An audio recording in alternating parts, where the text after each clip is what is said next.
est la deuxième plus grosse erreur d'une personne qui a une entreprise et d'une personne qui fait du MLM. Ça. Les gens ne planifient pas d'échouer. Ils échouent par manque de planification. On appelle on hill. Je vais vous expliquer une chose. Ça, les amis, à cause de ça, vous n'êtes pas performant. À cause de ça, vous savez combien de fois vous avez entendu parler de ça? Est-ce que, si vous avez déjà entendu parler de ça, levez la main. D'accord. La planification.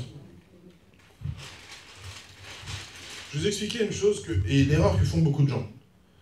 J'ai un business, par exemple, ou une entreprise, ou peu importe, et je veux atteindre tel chiffre d'affaires, ou je veux atteindre tel niveau de position dans ma société de marketing de réseau. D'accord? Et les gens, en fait, déjà, la première erreur, c'est de ne pas mettre de date fixe. Moi, je veux atteindre telle position dans ma société. Ok, quand?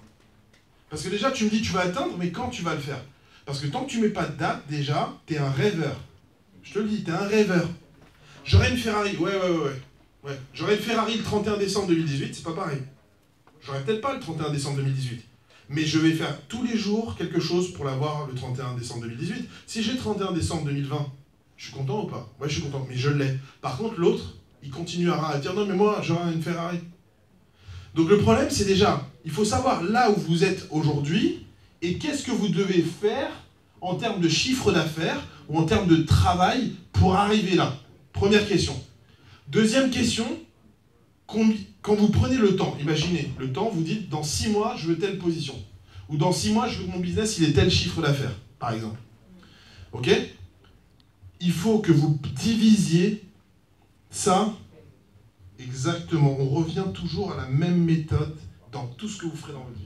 Vous devez le séquencer. Combien je dois faire par jour?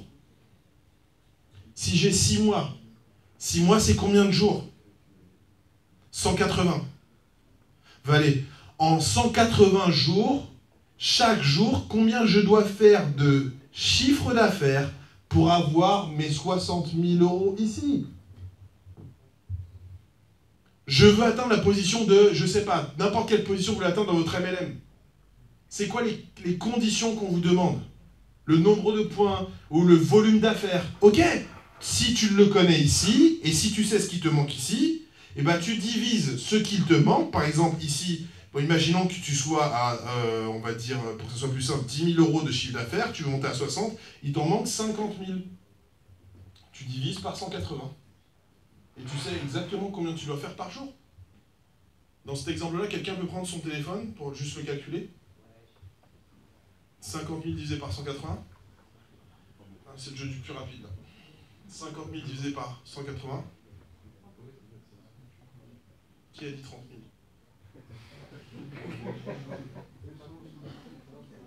277 € par jour.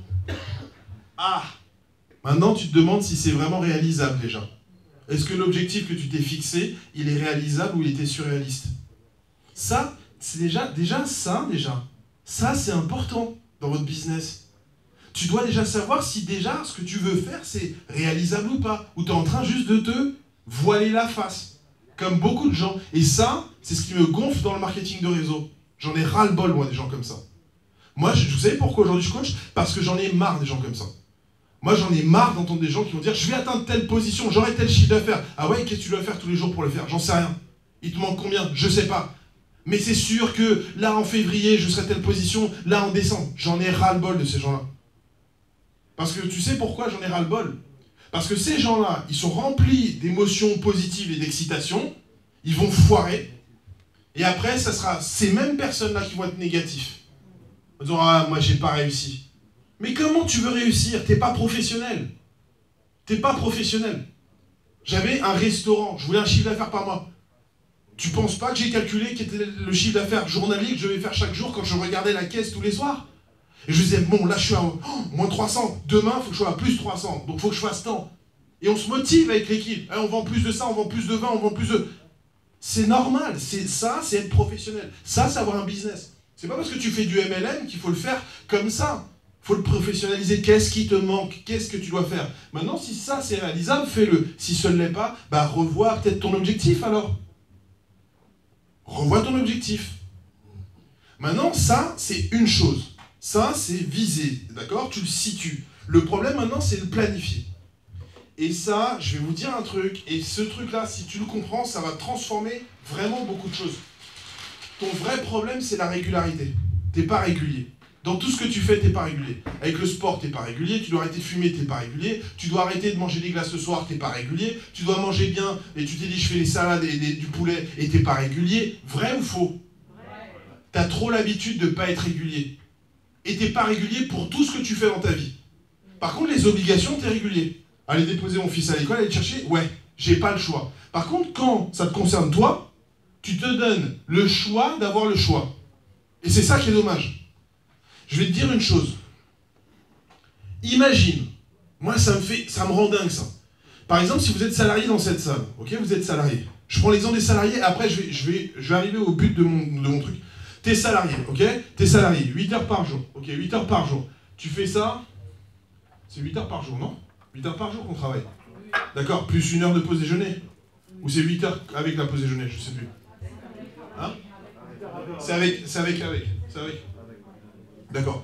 Donc tu travailles, on recommence. 7 heures. Plus 1 heure de pause déjeuner, c'est ça? Ok, 7 x 5, on a combien? 35 heures par semaine. Ok. Il y a des gens, moi, ils me disent, j'ai pas le temps. Parce que je travaille. Ok, tu travailles. Et alors pourquoi tu peux pas développer ton business de lundi à vendredi? Explique-moi. Le problème, c'est que tu fais pas 7 heures par jour pour ton travail. Puisque tu as 1 heure de plus de pause déjeuner pour ton travail.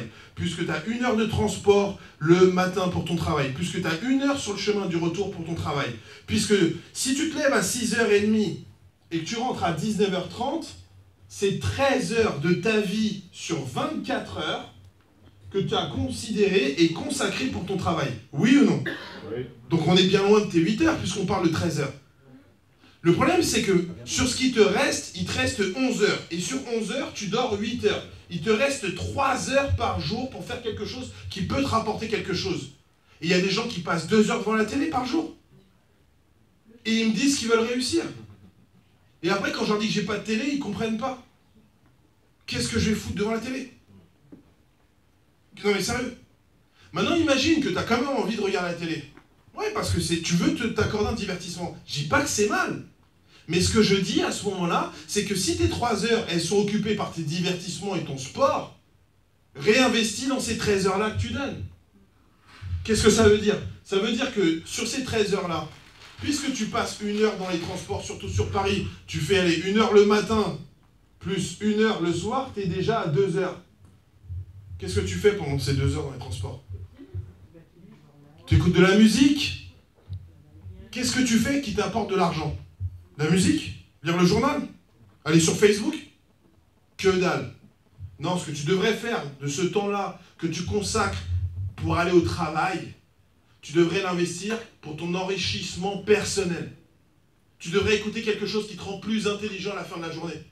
Tu devrais écouter une vidéo d'Aziz sur Facebook qui te dit « Mince, ça j'ai mal fait, ça c'est comme ça qu'il faut que je fasse ». Il y a tellement de choses que tu pourrais mieux faire si tu t'informais mieux, si ou non? Ben alors informe-toi plus. Investis dans ce temps de travail. Moi je me lève le matin, c'est difficile de m'avoir le matin, tu sais pourquoi? Parce qu'au moment où j'ouvre les yeux et que je vais dans la salle de bain, que je brosse les dents et que je mange mon omelette, c'est 45 minutes, je suis en train de faire du développement personnel. Pourquoi? Parce que j'investis en moi, ça me paraît être la chose la plus importante de ma journée. Ma connaissance personnelle. Et la connaissance, c'est un investissement.